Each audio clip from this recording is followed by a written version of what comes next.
Hey, I'm Decathlon Gamer. Welcome back to F1 Manager 24, episode number 19. We have some money coming in with our sponsor plan review, $5.5 million, very much needed cash, as we have shifted our focus here recently to do both of the facility upgrades in the car department, which are much more expensive, even the low end ones, because the development of the car just wasn't even happening. But we also had a major regulation change announced, and with the major regulation change, 50% across all parts, 70% for the chassis in all departments. So just total overhaul of the cars.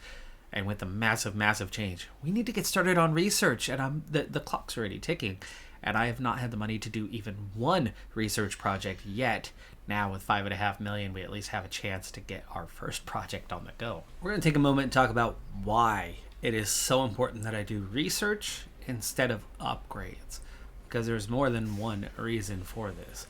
So first off, we're going to look at the underfloor, and we're going to look at the identical scenario in either case.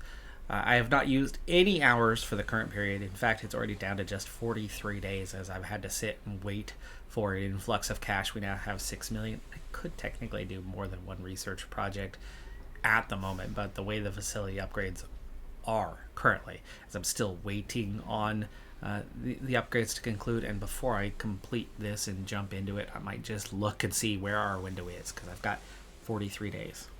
But here's why it behooves me to do the research part. So looking at an upgrade, one that would be available for this year's car. So currently, the underfloor, and just isolating the underfloor, we're at 57%.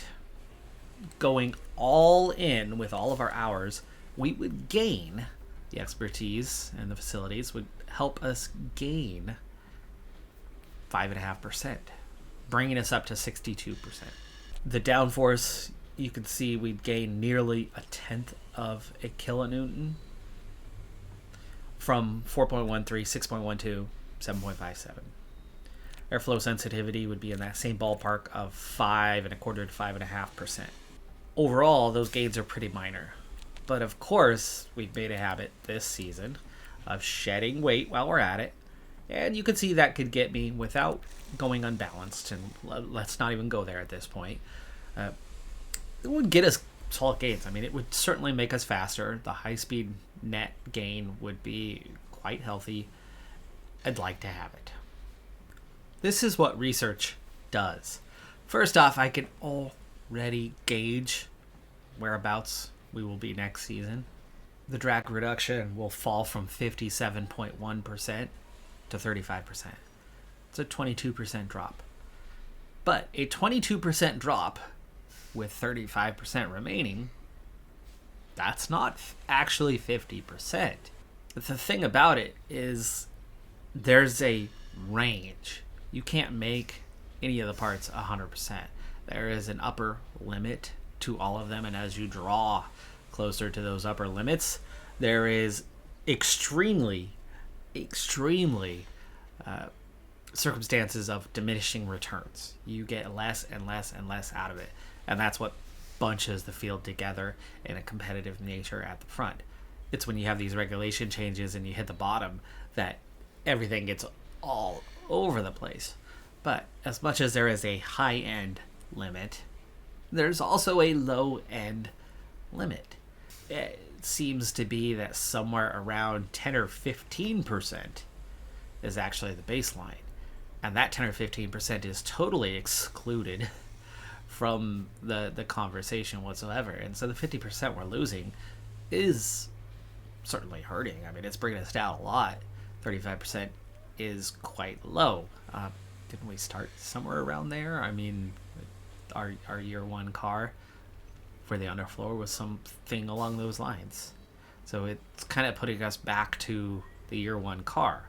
But the big difference is instead of gaining 5.44%, which would help us here and now, and in theory, not in practice, because we're already seeing that in practice it's less than what you expect, but in theory, that 5.4% is only going to net 2.7% for next year.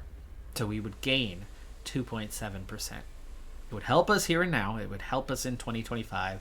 But in 2026, the retention part would be roughly half. So the retention would be 2%. But if I skip upgrades, if I sacrifice this year's car, which is already bad anyway, if we focus on next year's car, same number of hours, massive return. 12% instead of 2 or instead of 5 for the here and now. Huge gain otherwise. And with a baseline that's not as terrible as it seems, that already brings us to 47% additively. Drag reduction from 35 to 47. We're at 57 right now.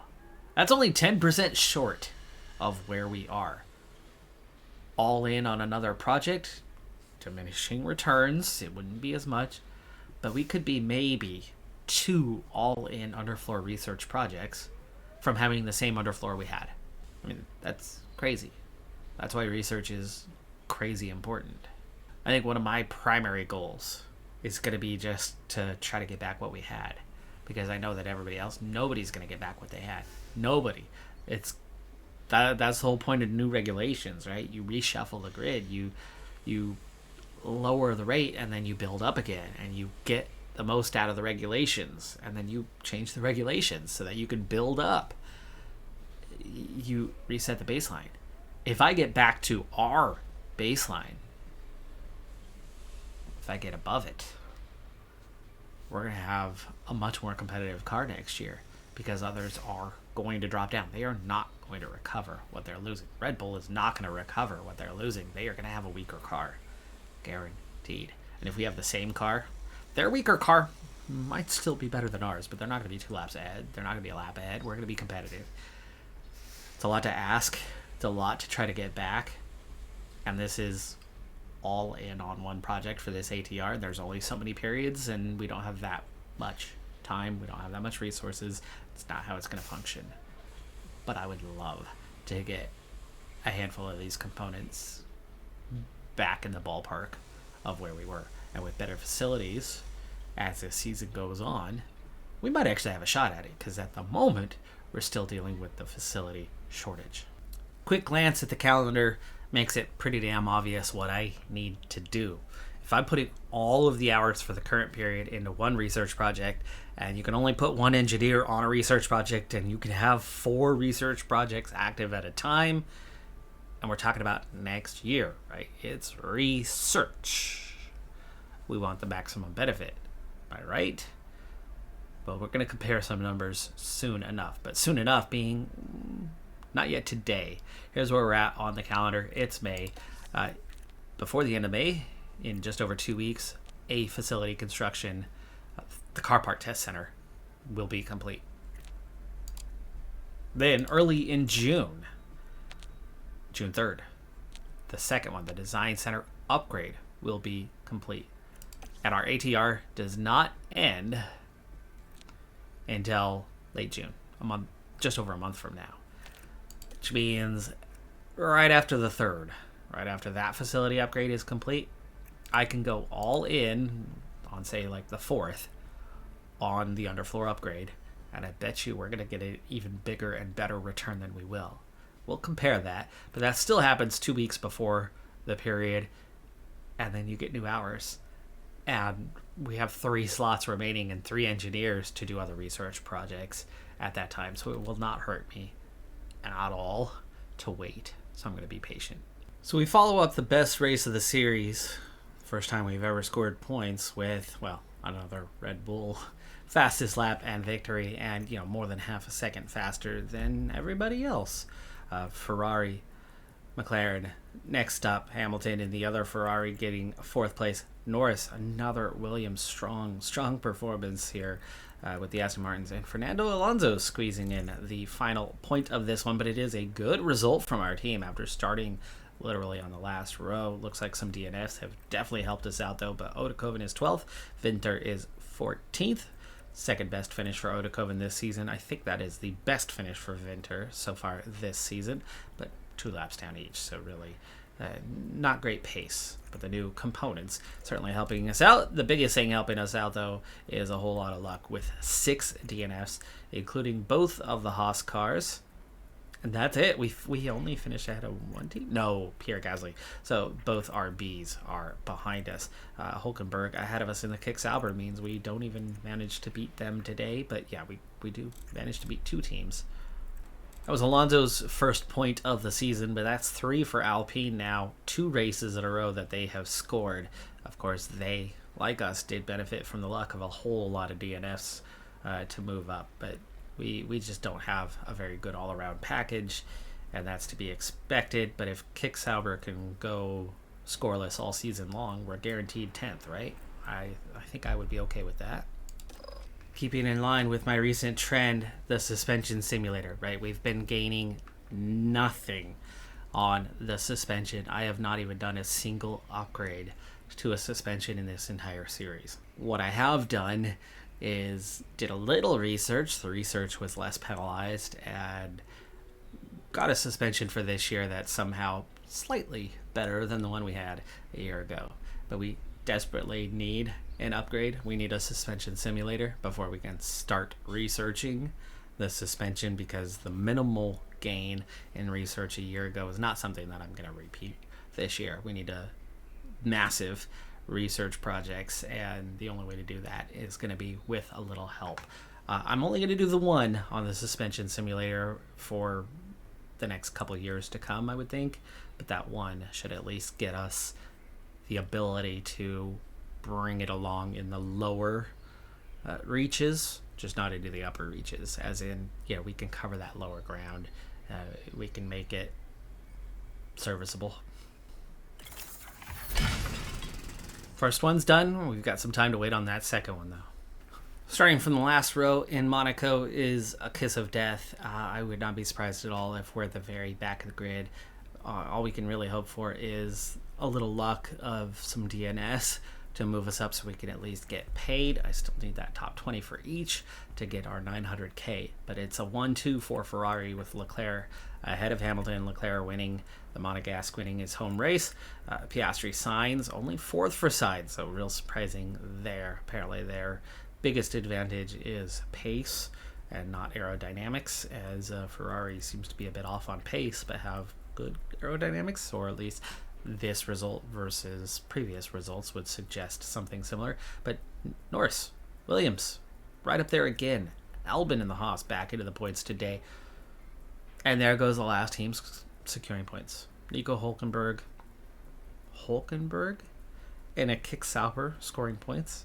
How? On the lead lap? No idea how he pulled that off. Fantastic performance from him, and we are nowhere to be seen in the top 16. So Kick Sauber 10 and 11. Alpine 11 and 12.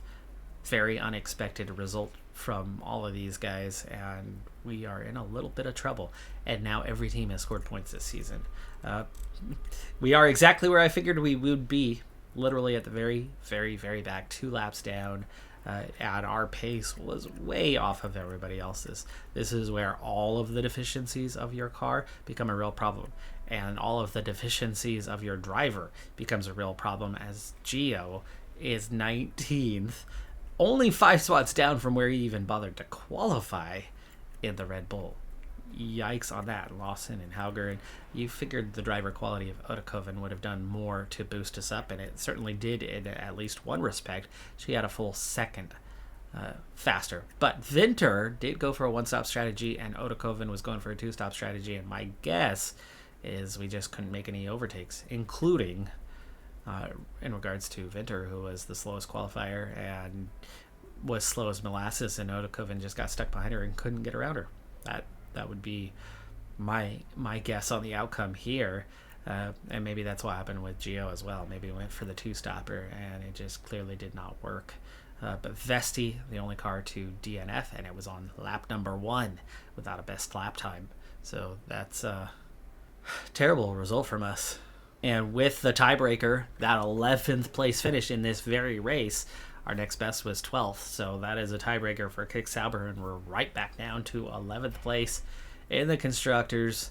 after 8 races. So we just finally score a point for the first time and have this phenomenal result out of nowhere with a very uncompetitive car. And then kicks Sauber and goes and one-ups us.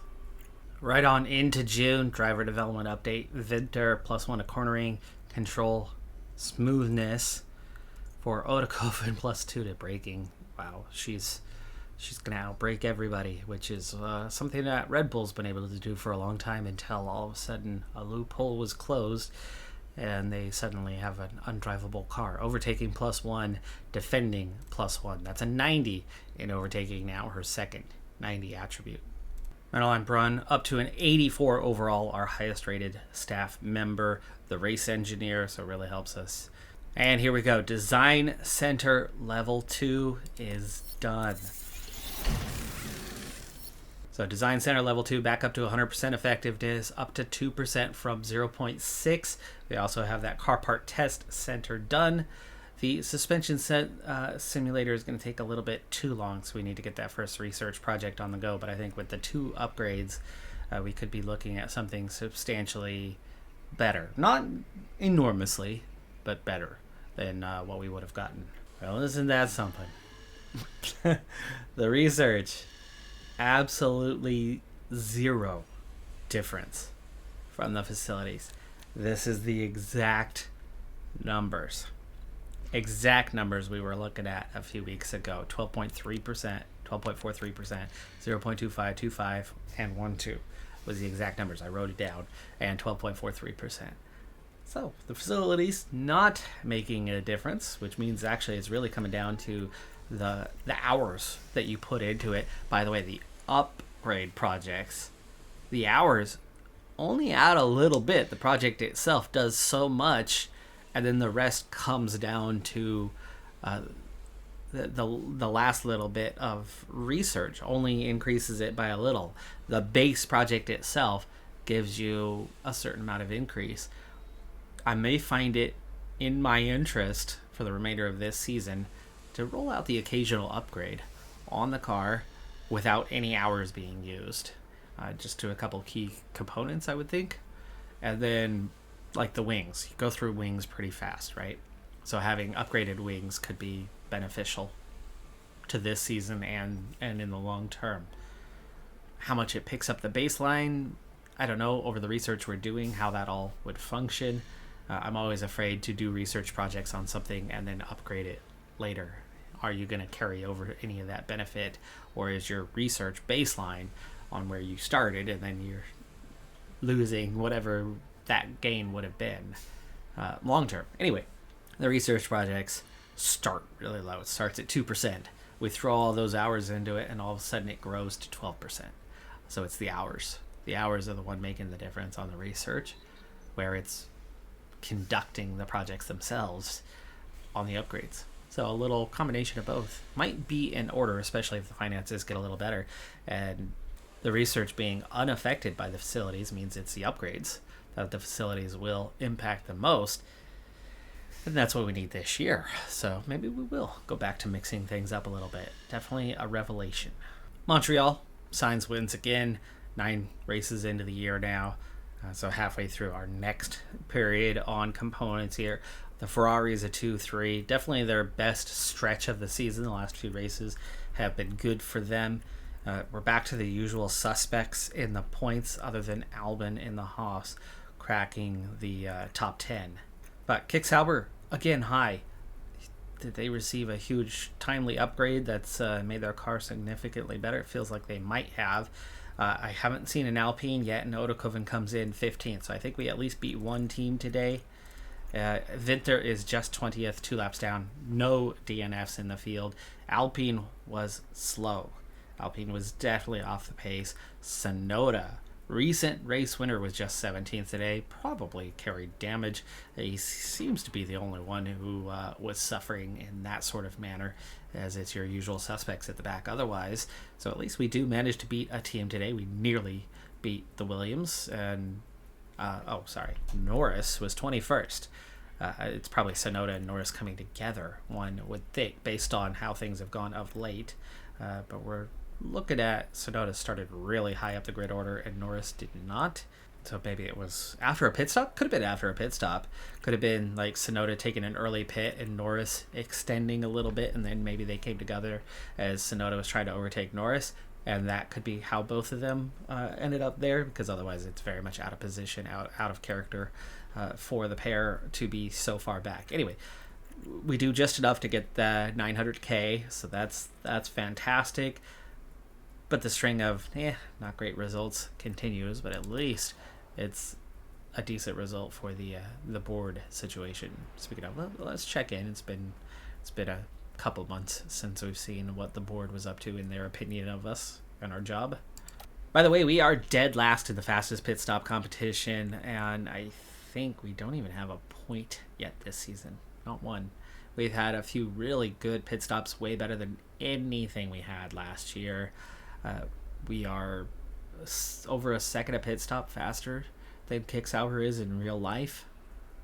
A second, not a tenth, but a full second, and then some, and yet we're still last. Another mistake, this one hurting Otokoven, definitely probably held her back a bit, especially on a first pit stop when you're in traffic. It's a bad time to add 1.7 to your pit stop. Decent second stop, but at that point, the field's a lot more stretched generally, so it doesn't matter as much.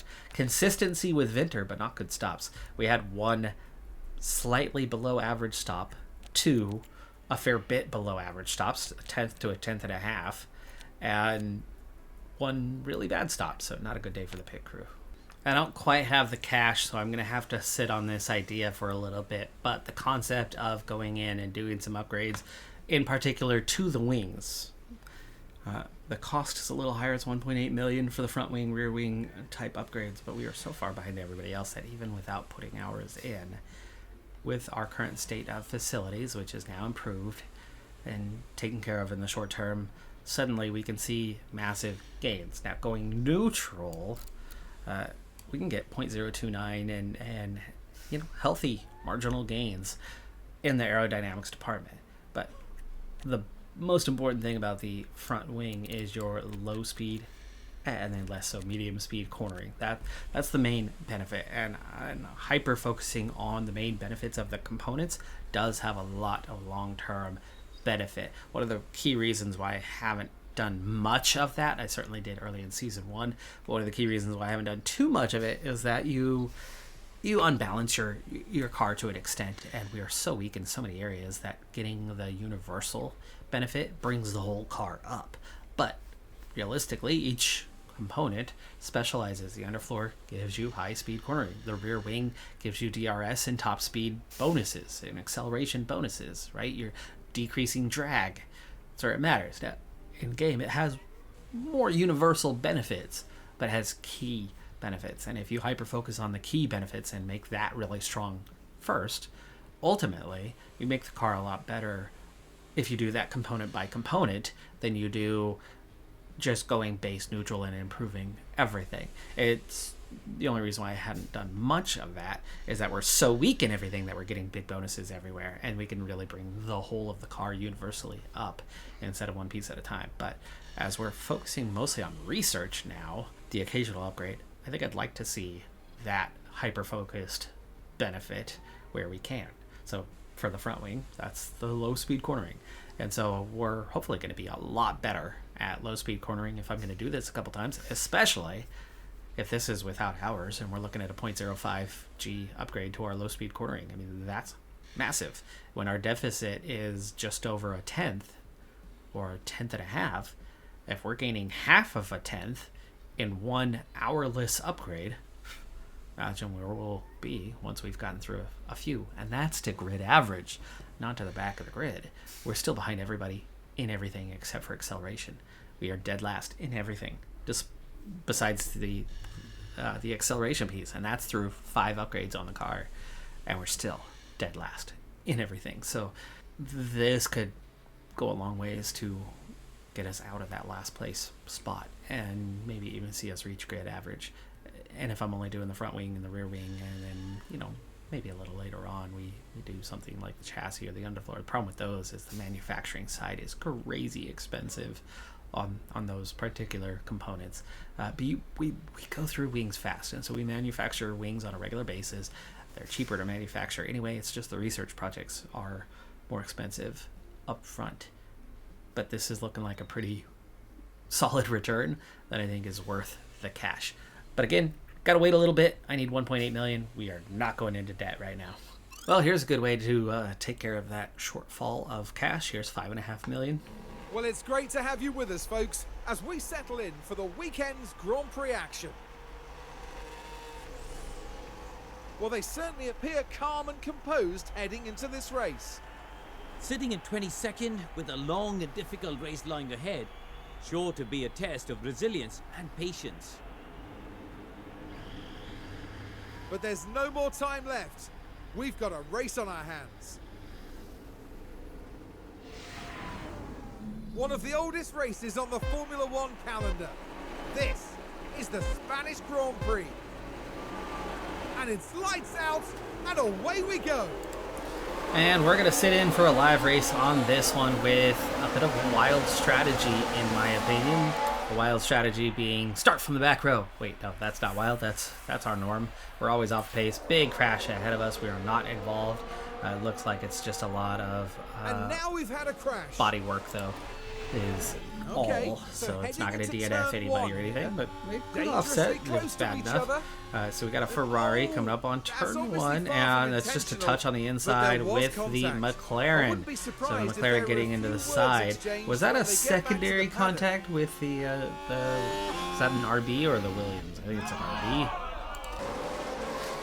Well, straight off the line, Winter is 19th. Odokoven is 21st, and the RB of Porsche is nowhere to be found. He is quite a ways behind here on the map, so an issue with Porsche.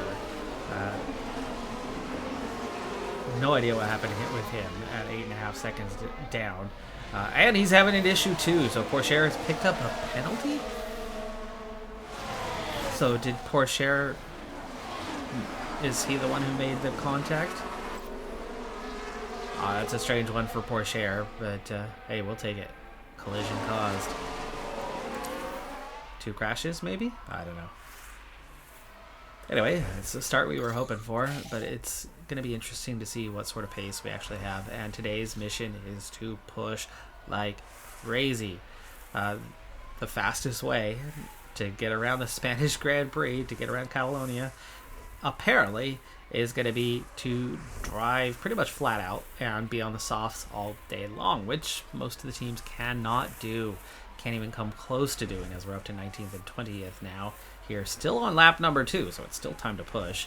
We're still getting DRS, and yeah, so we're moving right up. And oh, there's another incident ahead of us. It looked like there definitely was a momentary backing off, and let's settle in for the long run here. We're only 1 lap light on fuel, and you can see the strategy, the 3-stopper with soft, medium, soft, and depending on the driver, a bit of push involved as well. Lawson with a lockup on turn 1. We're up to 18th and 19th now, ahead of Hauger, ahead of Lawson, who apparently was off the track. We just missed him there. And then Porsche in between and behind. But Winter at the moment is a second and a half down on the Alpines, and then the Kick-Saubers ahead of us. So that's pretty disappointing. Odokoven goes right around Winter, but that's probably a good thing. That's our faster driver. Cars are equal at this point. They each have the same upgrades on the car. We have not started that upgrade yet. It's going to have to be after this race weekend. And then hopefully, the collection of roughly $1 million, as DRS is allowing them to slingshot back and forth. It's keeping us in arm's length at the moment to Alonso. But Alonso is dropping off from his teammate Ricciardo pretty quickly at the moment. And then otherwise, the field is still largely in touch, but that 3.5 second gap and ahead of us and 2 second gap otherwise is problematic. And then battling through the corners instead of just making clean overtakes with aid of DRS is not helping us at all. You can see how we are now. We're about to get double overtaken. No, settling into the middle is Hauger. So Winter loses 2 places.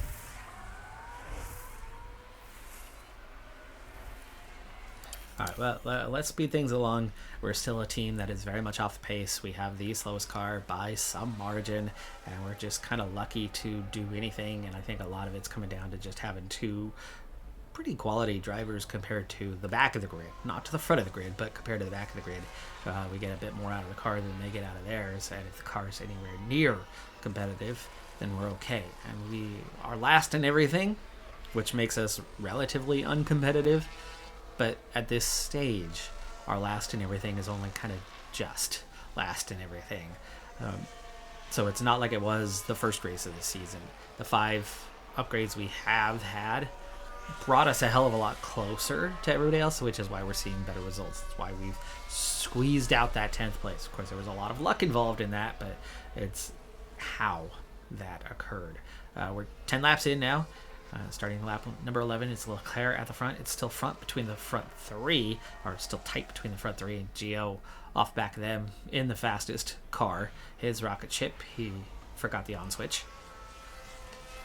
Porsche into the pits, first to go. And serving his penalty as well, brings him nearly a lap down by the time he returns to the track, and Lawson is well behind it. We were already ahead of Lawson, right? He's on hards that are at 38%. His lockup really did him some serious damage for his race strategy. I mean, he's a good 20% down on where he should be, but we are into that pit window. We're at 40%, most of the grid on softs. But we are now 8 seconds behind anybody else's Hauger pits. He was right there with us. But Alonso and Ricardo have caught past Magnussen and Otokoven with the lockup. The driver we don't need to be having making mistakes, and now being at 28%. Time to pit. No. That's what I know. Pit. Early pit stop. We're gonna have to conserve from here. What did you do? Oh, just tires. Just tires. It's gonna be a stretch from here. Maybe even a new strategy, but I think the 2 laps. Ultimately, we're going to be a lap or 2 down anyway, and you've got a lap or 2 to spare at the end. It's just going to have to come with some early stops. But Otokoven not only is pitting a couple laps early, but is now also way behind her teammate, who, they were neck and neck. So, bit of a disaster to start. Motivation is low. Pit stop was slow, 2.73. It's not going according to plan right now. Even Lawson's ahead of us. We're still ahead of Porsche, who had that 5-second penalty, and we were ahead of already. Probably not any damage for Porsche to be worried about. And just ultimately our lack of pace. But if we can get back in that 18-19 range, if we can hold the 18-19 range, which really just doesn't seem right at the moment, because I think this is more about pit stops for these guys. But Lawson made a big mistake, and Winter hasn't, so Winter might still be ahead of Lawson and in between Hauger in there. But right now, I think our main objective is just cracking that top 20. Okay, we're gonna have one more lap to go. We're gonna squeeze that lap out. 28%. 28% aggressive on the end lap. Let's get back to Winter. That's a Ferrari coming out just ahead of us. Wow, that's Hamilton. Hey, we're only a pit stop behind the Ferrari. That's not too bad for 17 laps, considering you get that initial field spread pretty quickly. But Winter's got a ways to go around and is quickly dropping off from Hamilton.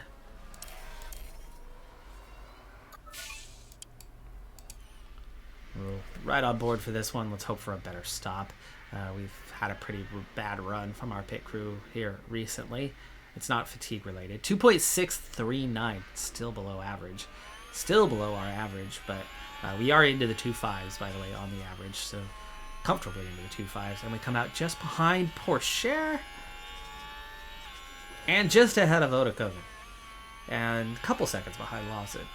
Yeah, I was hoping to be ahead of Lawson, so that's disappointing. We're a few seconds behind where I thought we would be, but that's what happens when you run below 30%. Winter is supposed to be pushing for this stint and then stretching for the others, pitting that couple laps later. We'll see what pushing looks like. We are within a second of Porsche, so we've closed back up as we've gotten up to temperature. But now, can we challenge Pourchaire? Can we overtake Pourchaire? This is the place to do it. We're going to go around the outside. This is without any other benefit. No engine push, no ERS push. And we easily make the overtake, and are just a second and a half behind Lawson. So if we can catch Lawson and make some sort of similar push and drive off into the sunset, the extra pit stop could have its benefits later on. And speaking of benefits, what are we looking at?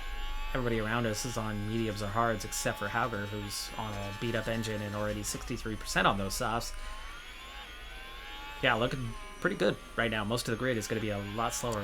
This is where we need to take advantage and actually be gaining time. I want to see if we can even gain time on the leader for a little bit. We'll watch from there. Pourchaire drives right past Venter, but doesn't complete the overtake. We're able to get back in there. If we can get within that 1 second on Lawson, it would be better, but Pourchaire then gets around us. So a little slingshotting going on there. Seem to be just kind of holding gap with Lawson, which is sad because we really should be faster. And I think we're overheating a lot worse than I would like to. Let's cool things off a little bit. Allows Pourchaire to get ahead. We are gaining on signs, by the way. We were 109 down. We're just 107 down now.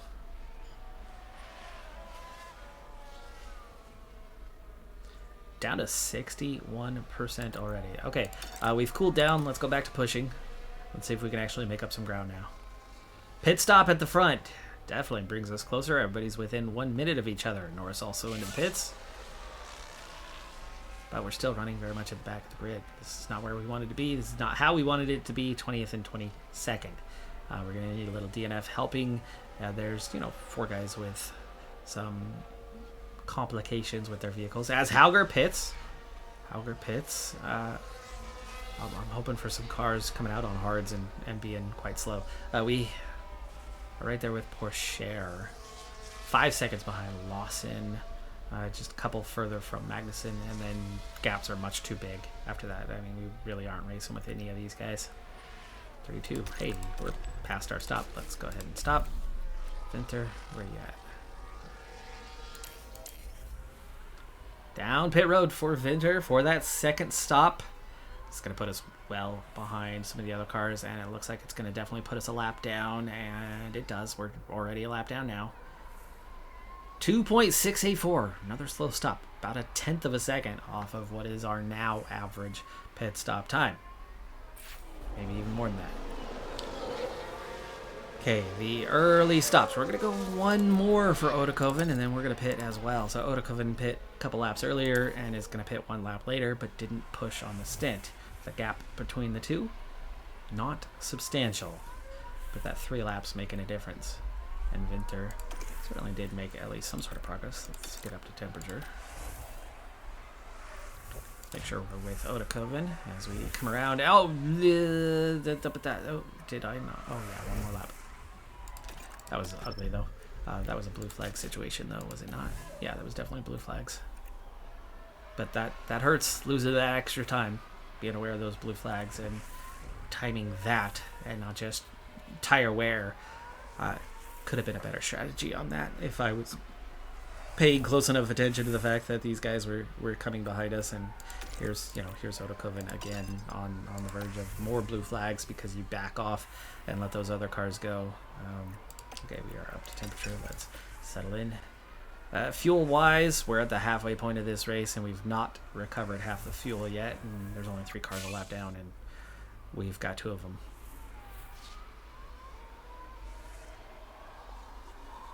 But Venter is ahead of Hauger. Oh, 4.5 second stop. Come on. Our pit crew is having a very rough couple of weeks here. We completely block legally, though. The blue flag doesn't kick in immediately. You've got time. You've got a number of 7 sectors to get out of the way or something like that, but that's a pretty dirty move. Like, if you're gonna get the blue flags coming out, you're gonna take it then and there and let them through as you come off pit road. Yeah, that was pretty naughty from Oedekoven. Let's get up to temperature here. All right, so Oedekoven is back up to caught back up on strategy, right? We are sitting behind Geo, who is slow. We are overtaking Geo, and then we're gonna get freaking blue flagged again, are we not? Probably are. Let's slow down for a little bit and see if we suffer blue flags here almost immediately and let them back by. We just overtook Geo. For now, we're actually pulling away. For now, we are pulling away. I'm happy to have that. We are beating a Red Bull on pace right now. And making some pretty good ground ahead of us. Let's just hope we don't suddenly sit up. I think we gotta push on a little bit longer. There's now 5 cars a lap down. Our world is getting very much more in our favor. But Odekoven catching and overtaking Hauger still doesn't do it for us. We are catching Hauger. Is that Hauger just ahead of us? It is. That is Hauger just ahead of us. So progress being made. Odekoven definitely closing that gap. 1.4, 1.3. Winter is catching Lawson. Chance at 19th. Let's push that one. Let's get in that DRS range. 0.8 for Odekoven. We'll have DRS here shortly.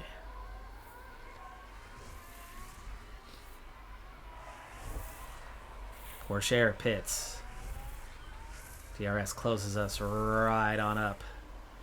I want to complete the deal and try to drive away from Hauger here. So we're going to push on a little bit longer. Deploy. Easily making the overtake into 21st, but we need to drive away. So we're going to keep on pushing. Keep on pushing. Winter, 2 seconds behind. Not making the gains. Back off. 0.8 ahead. 0.9. 1.1. Was it too late, though? Awfully close on the detection zone. They do flap. The flap does open. The flap does open. But they don't gain much. I think maybe that was a visual glitch because I think we had them just before. But either way, we're 2.7 ahead now, so back it off. Back off, back off. And back off. Well done. We're only 2.7 behind Porsche. Might not be a done deal on the race for 20th, but that's Porsche on hard. It's going to try to go the distance. We've got one more pit stop to do, so we've actually got a full pit stop to try to make up on Porsche. We're going to have to keep gaining. We're going to have to overtake and then drive away a bit. And then on the last stint, start from behind, make up ground, and overtake once again. It's not going to be easy. Catching Lawson right now is not going to be easy for Winter, as that's brand new softs. That makes a little more sense on what's going on there, but that means Lawson will definitely be pitting again. Magnussen is going to be a little slow right now. How's our gaps looking? I think at best we're looking at 18th, especially if there's no DNFs. At worst, we could still be behind Hauger. What compound was Hauger on? Mediums, and definitely going to pit fairly soon. So one more stop for Odekoven, one more stop for Hauger. We're ahead and driving away, and we'll be on softs on the last stint. Hauger probably won't. Hauger's probably going to be on mediums or hards based on the pit stop coming soon. Winter, meanwhile, though, right, beating Porsche is not a given, and beating Lawson is definitely not a given, and Magnussen's going to be a difficult catch, but, you know, still a chance. We could still get an okay result, but the beating Porsche with Odekoven is right now kind of the primary objective, as I think Winter is pretty well set for the time being to... Well, no, not even. Winter doesn't have that either. There's no guarantee. We're only 6 seconds ahead of Porsche right now. Winter needs to drive away from Porsche as well. Oof. And we still have not recovered all of our fuel, especially Odekoven, who we used a little bit to complete the overtake and drive away from Hauger and leave Hauger behind, luckily. Hey, blue flags, blue flags. McLaren coming up fast. Only like 40 seconds ahead. What in the world is... How... On hards. On hards. Porsche has driven like he's the leader of the race and passing front-end cars and just absolute mayhem. I don't understand how he had that much pace in him. How he's continued to have that much pace in him. It's crazy. Okay, last pit stop of the day. Could we finally get an average or better than average pit stop? We have not had one in the last couple of races. And there, we finally do. We finally do have a better than average. Only slightly better than average. I mean, like half a second better is all, but it was better than average. It's about time we got one. We needed it. We needed it bad. We're 12 seconds behind Vinter.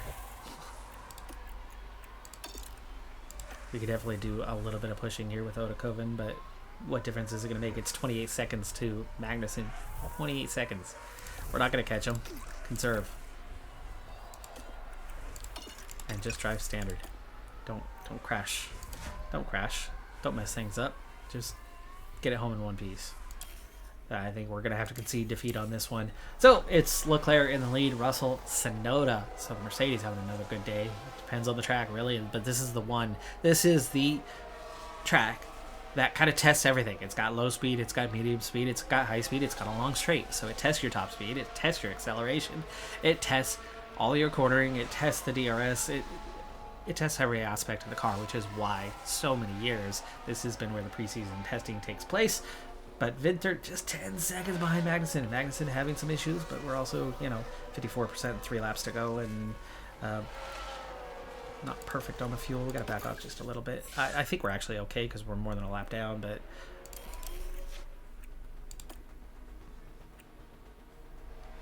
from 8 seconds, I just don't think we're going to make gains. Let's go neutral, and let's push on, and let's deploy the battery, and we'll ride with Vinter on the last lap, which just started for the leader, so we're on the last lap now. That's Leclerc. Leclerc won. Leclerc We almost got lapped again. We almost got lapped again. Odakoven had been lapped again. Made up ground pretty rapidly. We were 12 seconds down, then we were 10 seconds down. We make a big push at the end, and we get 5.5 seconds down. Maybe another lap, but 19th wouldn't have made any difference with anything. Well, the it's Red not Bull beating the driver team. did what they could It's here not a today. higher payout. A And 14th Odakoven place finish doesn't today. crack the No top 20, points so they and don't lots get to think anything about. either. And the Monegasque driver certainly...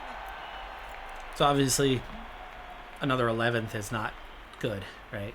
But we're 10 rounds in. All in all, things are good. The board was the one thing, and I said I was going to check the board, and then I jumped into a race. So we do need to check the board, see what we're doing there. Lando Norris gets 8th place, more points for Williams.